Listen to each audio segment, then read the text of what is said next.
Rahul Gandhi hydrogen bomb మళ్ళీ అసలు పేర్లేదు. ఈయన ఇలా ప్రెస్ మీట్లు పెట్టి అబద్ధాలు చెప్పే బదులు ఎలక్షన్ కమిషన్ అడిగినట్టు అఫిడవిట్ రూపంలో కంప్లైంట్ చేయొచ్చు కదా. కానీ ఈ మహాన్ బావుడు అలా చేయడు. హైడ్రోజన్ బాంబ్ అని పెట్టిన ప్రెస్ మీట్ లో ఒక బ్రెజిలియన్ మోడల్ ఫోటోను చూపించి 10 బూతులలో 22 ఓట్లు ఉన్నాయని పవర్ పాయింట్ ప్రెజెంటేషన్ ఇచ్చి మరీ చెప్పారు రాహుల్ గాంధీ. ఎవరైనా ఒక్కసారి ఓటు వేసినాక ఒక బ్లాక్ కలర్ ఇంకు వాళ్ళ వేలి కంటిస్తారు. అది ఒక వారం దాకా అసలు పోదు. ఒకవేళ ఏదైనా కెమికల్ పెట్టి రిమూవ్ చేసి మళ్ళీ ఓటు వేసినా ఎన్నిసార్లు కెమికల్ తో చేతిని క్లీన్ చేసుకుంటారు? ఒక రోజులో 22 సార్లు అయితే క్లీన్ చేసుకోలేరు కదా ఓటు వేయడానికి. పైగా పోలింగ్ బూత్లలో ఎన్నికల అధికారులతో పాటు రాజకీయ పార్టీలకు చెందిన పోలింగ్ ఏజెంట్స్ ఉంటారు. దాంట్లో కాంగ్రెస్ పార్టీ ఏజెంట్స్ కూడా ఉంటారు. మరి ఈ బ్రెజిలియన్ ఫోటోతో ఉన్న మహిళ 22 సార్లు ఓటు వేస్తుంటే కాంగ్రెస్ పార్టీ ఏజెంట్స్ ఏం చేస్తున్నారు? చెక్ చేయకుండా నిద్రపోతున్నారా పోలింగ్ బూత్లలో? ఇంకో ట్విస్ట్ ఏంటంటే ఈయన చూపించిన ఈ 22 ఓటర్ ఐడీలలో ఒక ఐడి పూనం పేరుతో ఉన్న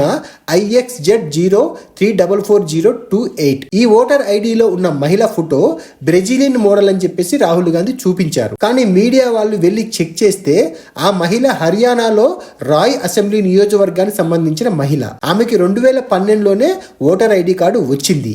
ఇప్పటికి కూడా పూనం అనే పేరుతో ఉన్న ఆ ఓటర్ ఐడి కార్డు పైన ఆమె ఫోటోనే ఉంది. మరి Rahul Gandhi power point presentation లో ఈ ఓటర్ ఐడి పైన బ్రెజిలియన్ మోడల్ ఫోటోను చూపించారు. మరి అదేలా వచ్చింది? ఒకవేళ నిజంగానే ఫేక్ ఓట్స్ క్రియేట్ చేశారని అనుకుందాం. మరి అది బీజేపీనే చేసింది అనడానికి ఏం ప్రూఫ్స్ ఉన్నాయి రాహుల్ గాంధీ దగ్గర? కాంగ్రెస్ వాళ్ళు కూడా క్రియేట్ చేసి ఉండొచ్చు కదా. కరెక్ట్ గా బీహార్ ఎలక్షన్లకు ఒక రోజు ముందే ఈ ప్రెస్ మీట్ ఎందుకు పెట్టినట్టు?